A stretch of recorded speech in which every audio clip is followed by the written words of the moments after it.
Ya, kembali di Apa Kabar Indonesia Pagi, pemirsa. Tadi kita sudah melihat bersama-sama ya bagaimana rekan kami Goldi Gumilang yang berada di TKP juga menggambarkan bagaimana situasi setelah dinding talut ini roboh menimpa beberapa santri di sana. Iya, dan terkait dengan proses evakuasi, kemudian kejadiannya seperti apa, kita akan bergabung dengan Pak Basuki, Koordinator Unit Siaga SAR Borobudur. Selamat pagi, Pak Basuki.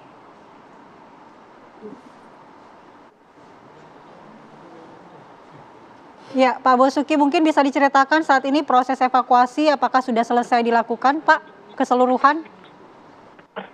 Untuk proses evakuasi secara keseluruhan sudah selesai tadi malam ya pukul 11.30 malam, sudah semua santri yang terjebak di reruntuhan talut itu sudah berhasil evakuasi semua. Sementara itu Pak Basuki mungkin bisa sedikit diceritakan juga bagaimana proses evakuasi yang dilakukan kemarin, tantangan-tantangan seperti apa yang dirasakan oleh tim Basarnas di sana, Pak Basuki. Ya, jadi untuk proses evakuasi kemarin kita memang ada sedikit kendala ya, karena memang lokasinya itu sangat sempit dan tebalnya talut itu sendiri. Sementara kita juga dihadapkan dengan korban yang masih hidup dan labilnya bangunan yang ada saat itu. Iya. Pak Basuki, kalau dari evakuasi yang dilakukan kemarin, mungkin bisa digambarkan berapa jam kemudian proses evakuasi ini berlangsung, kemudian korban terakhir ini kondisinya seperti apa yang diselamatkan? Baik, jadi untuk evakuasi yang kami lakukan kemarin, kita melaksanakan evakuasi kurang lebih sekitar pukul jam 11 siang. Kita melaksanakan evakuasi dengan kondisi lingkungan yang sangat labil karena talut sendiri juga posisinya masih labil, dan ketika kita akan melaksanakan evakuasi kita harus benar-benar memperhatikan faktor safety-nya, jangan sampai nanti kita menambah korban lagi. Yang ketika kurang lebih pukul jam 23.30 kita berhasil mengevakuasi 9 orang yang terjebak itu. Orang korban yang 9 itu pukul 23.30 berarti kita evakuasi dalam keadaan meninggal dunia. Oke.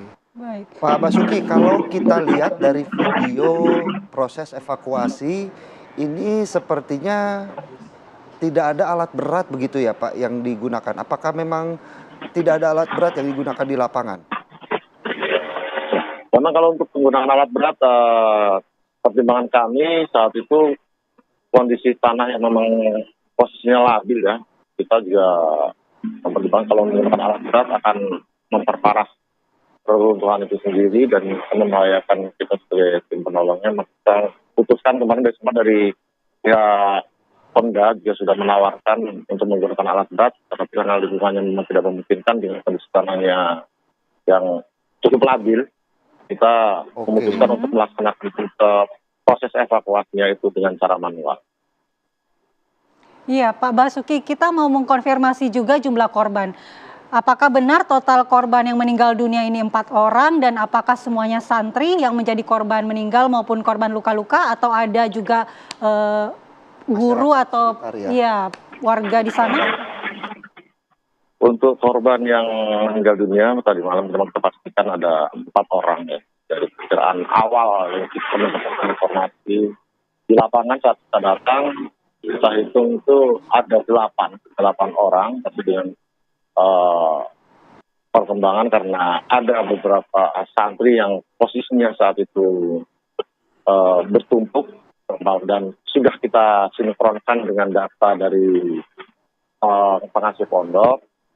Ternyata memang jumlahnya ada 9 orang dan 5 orang itu selamat, kita evakuasi selamat, dan 4 orang itu dalam posisi meninggal dunia. Berarti kalau untuk saat ini proses pencarian korban apakah sudah dihentikan atau masih ada korban yang dilaporkan hilang di sana, Pak Basuki? Sesuai dengan data yang sudah kami terima dari pihak pondok, semua santri sudah lengkap ya, sudah lengkap. Tadi malam sudah kita cross check lagi dengan pihak pondok.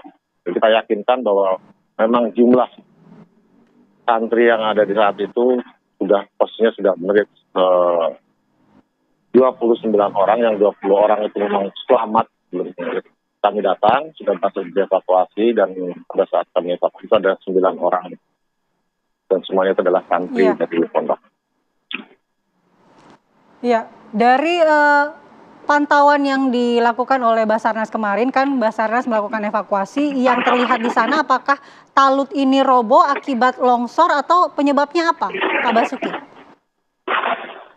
Kalau untuk penyebabnya kemungkinan ya, Mbak, kemungkinan pada saat kami melaksanakan evakuasi kita lihat juga bahwa memang dasar kolam penampung air itu terdapat macam longsoran tanah ya, yang mungkin mengakibatkan bahwa talut itu tidak kuat sehingga runtuh menimpa area tempat santri pada saat itu sedang antri untuk bersih-bersih persiapan sholat Jumat. Baik, Pak Basuki, mungkin sedikit saja himbauan untuk masyarakat di sana, apakah memang ada potensi terjadinya longsor susulan atau mungkin ada cuaca buruk begitu ya yang mungkin bisa saja terjadi di sana. Seperti apa kondisinya dan sarannya, Pak Basuki? Untuk masyarakat ya, untuk daerah pondok, jadi pada saat longsor itu kan tidak mungkin saat itu langsung terjadi ya. Pasti ada tanda-tanda yang dimunculkan, mungkin ada retakan tanah, atau mungkin ada rembesan-rembesan air yang tidak melewati jalurnya. Itu perlu diwaspadai. Kira-kira masih kuat atau tidak. Kalau dilihat kondisinya cukup membahayakan, mungkin bisa antisipasi untuk menghindari tempat-tempat tersebut dan lebih waspada dengan adanya perubahan-perubahan struktur tanah yang ada di sekitar kita.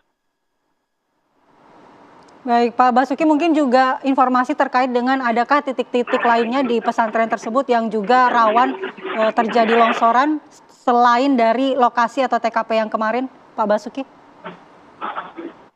Untuk titik-titik lain, mohon maaf, itu bukan kewenangan kami, mungkin dari pihak geologi ya, mungkin yang lebih paham tentang hal tersebut, karena kondisinya kami pada saat kemarin kami untuk melihat apakah ada potensi lain.